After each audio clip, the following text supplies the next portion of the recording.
Dans cette édition, découverte du foot-golf. Cette discipline née il y a 7 ans aux Pays-Bas arrive en France. Démonstration en Auvergne à voir à la fin de ce journal. Également dans cette édition, une exposition de street art dans un centre Abbé Pierre Emmaüs en Seine-Maritime. L'art urbain a trouvé ici toute sa place. Mais avant cela, partons rencontrer des femmes à la motivation sans faille. Toutes ont été atteintes par un cancer. Toutes rament aujourd'hui dans la même direction pour rappeler haut et fort qu'il est possible de s'en sortir. Sur l'arrière, pelle au carré dans l'eau. Dans l'eau. Ramer contre la maladie, c'est l'objectif de ces femmes. Toutes sont ou ont été touchées par le cancer. Mais pas question de renoncer au sport pour autant, bien au contraire. Voilà, bien concentré, devant. Elles s'entraînent pour parcourir les 32 km de la Vogalonga, la plus longue course à la rame du monde, en juin 2017 à Venise. Un objectif sportif, mais aussi et surtout une respiration pour le mental. C'est un bien-être moral, physique, et puis ce que je disais, c'est le fait de se retrouver tout ensemble. C'est dans la bonne humeur en plus. C'est sous l'égide du club nautique de Dieppe que l'activité rame après cancer a été mise en place. On peut essayer de faire une accélération, là, voir ce que ça donne. Hop, hop, hop, ensemble. C'est vraiment un groupe extraordinaire, quoi. C'est des moments magnifiques, c'est des personnes courageuses, extraordinaires. Et c'est que du bonheur, même pour le club entier, quoi. C'est vraiment des gens courageux, quoi. Moi, elle me donne la pêche tous les jours. Grâce à elle, je saute partout, quoi. Donner du courage pour poursuivre ses activités malgré la maladie, c'est le message que ces 29 femmes veulent faire passer.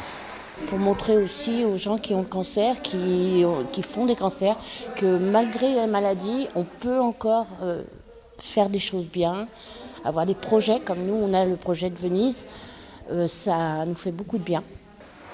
Rendez-vous le 4 juin 2017, non pas pour battre des records, mais gagner encore un peu plus le combat contre le cancer.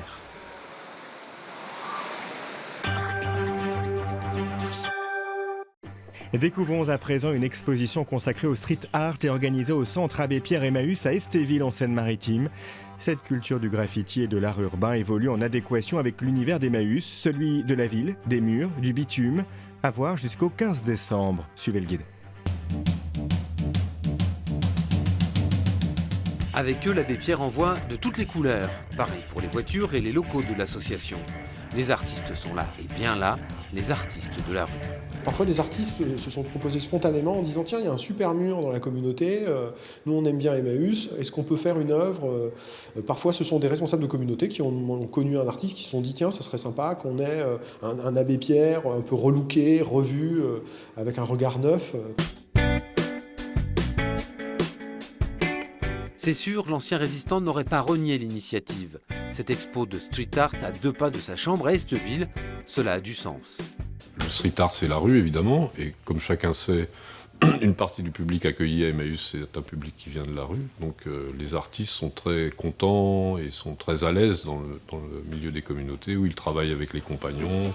D'ailleurs, la collaboration entre les mouvements artistiques et caritatifs a commencé il y a plus de 15 ans.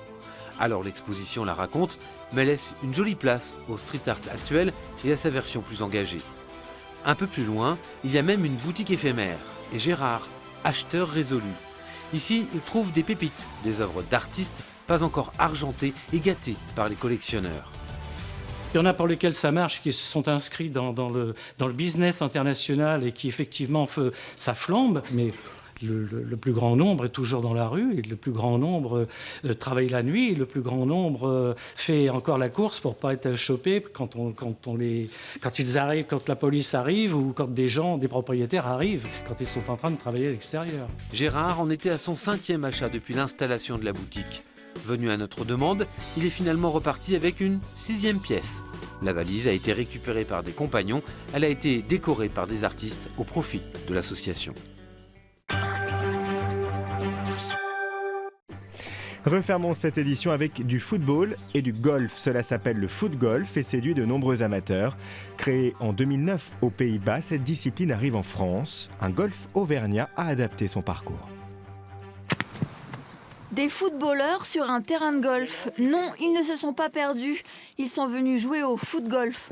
Comme au golf, il s'agit d'envoyer une balle dans un trou, mais on joue avec les pieds et un ballon de foot. Ça permet de passer un bon moment entre copains, de faire une petite sortie et puis de changer un petit peu du football habituel. C'est une sortie sans se prendre au sérieux, quoi. Les vétérans de l'équipe de foot de Besse sont venus découvrir cette toute jeune discipline pour la première fois.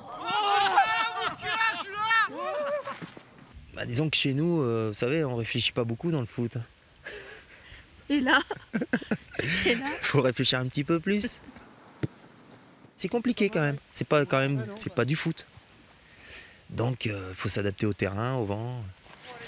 Le foot-golf est arrivé en France il y a 3 ans.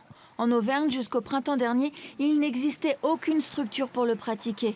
Le golf de Quinhat est le premier à avoir adapté son parcours au ballon de foot. Ça nous a amené une clientèle supplémentaire, c'est essentiellement ça, parce que nous, dans notre golf de campagne, ici, il y a très peu de joueurs en fait qui pratiquent l'activité golfique. Donc l'approche avec le foot-golf était peut-être plus facile. Un sport qui a déjà 60 licenciés en Auvergne, il va ainsi pouvoir se développer un peu plus.